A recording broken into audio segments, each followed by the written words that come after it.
Back here at home, organized retail theft is taking a toll on businesses here in Southern California and across the state. Something we talk so much about here at 7 o'clock, Marla. Yeah, we saw a rash of these crimes around Christmas time, smash and grabs involving large groups of people at malls and high-end stores. The alarming images captured on security cameras and also smartphones.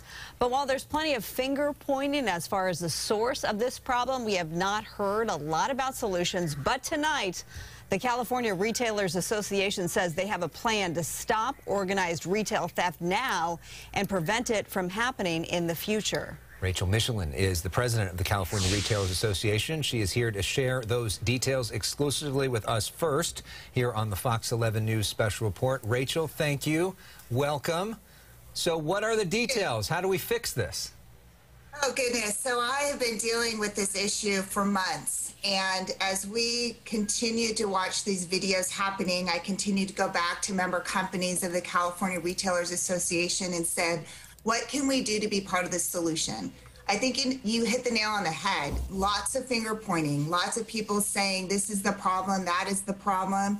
And we just want to solve the problem. So we are announcing our campaign, Californians for Safe Stores and Neighborhoods. We're focusing on the 4 Ds: dismantle, disrupt, deter, and divert.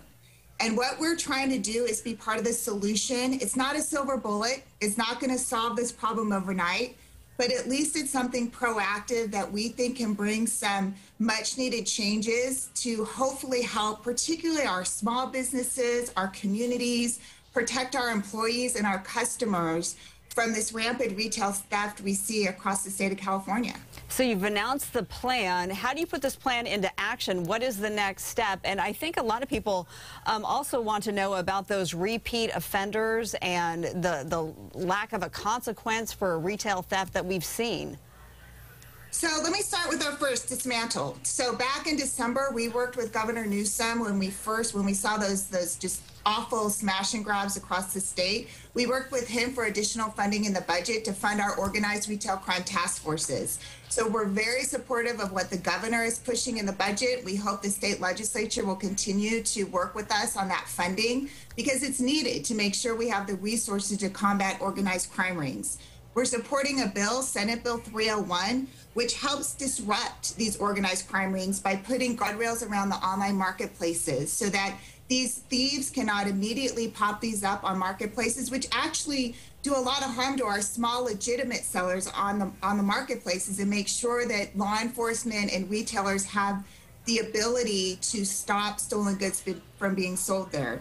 Then disrupt, and this goes to the point, Marla, that you mentioned, which is about these repeat offenders. Unfortunately, in California, we hear a lot about the $950 threshold, but here's the key.